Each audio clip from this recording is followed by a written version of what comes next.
The story of Madhabi Puri Buch. How do we look at a story? Here is a person who has risen through her hard work, her educational qualifications, her credentials, impeccable. Her success in the corporate story of India, often spoken about with great degree of elan.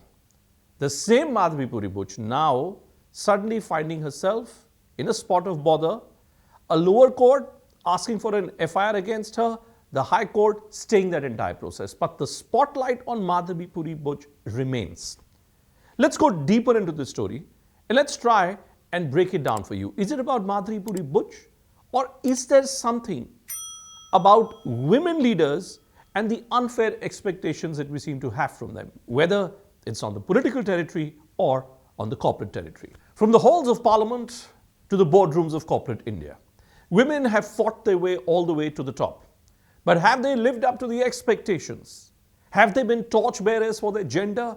Or have they fallen into the same traps of power and corruption? India has witnessed some very strong women in leadership roles right since independence. Vijay Lakshmi Pandit, the first woman to represent India at the UN. She set off a precedent. But honestly, it was Indira Gandhi, India's first female prime minister, who proved that gender was no barrier to wielding absolute authority. Yet, power did come at a cost. Indira Gandhi's tenure saw the infamous emergency where democracy was virtually suspended. What's recalled even lesser, she officiated over one of the worst phases of Indian economy with her militant socialist ideas of nationalization of banks and insurance companies, abolition of privy purses, and reducing the venerable J.R.D. Tata into a token member of the board of directors of Indian Airlines. Her reign left behind a lesson not in women's empowerment, but more in authoritarianism. If breaking barriers was the goal, well, the former UP Chief Minister Mayawati did it spectacularly. A Dalit woman leading India's most populous state should have been a moment of social transformation, great pride.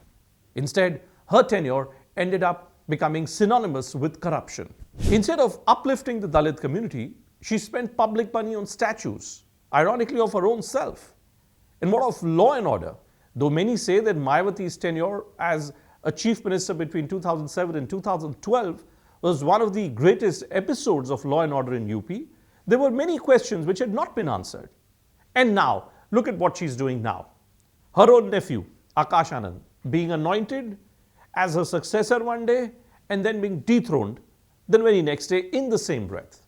Akash Anand one day wanting to fight for the growth of BSP, and the next day Akash Anand being told that he's making a big mistake. Why does Mayawati struggle with the idea of political succession? Does it reflect a certain degree of political insecurity on her part? Is it just that she's just not sure of anyone else other than her own solitary self? And then there's the story of Jayalalitha, hailed as Amma by her supporters. Her reign in Tamil Nadu was tainted by a disproportionate assets case that saw her convicted. What's the legacy of Jayalalitha? The politics that she stood for, or the number of shoes, the volume of wealth that she ended up garnering for herself? Women leaders were expected to bring in a new ethical approach to governance. But time again, power seems to corrupt, irrespective of gender. Mamata Banerjee promised parivartan, or change for Bengal. But then change in what direction? The same allegations that have been leveled against a Mayawati or a Jayalalitha also have been leveled against her.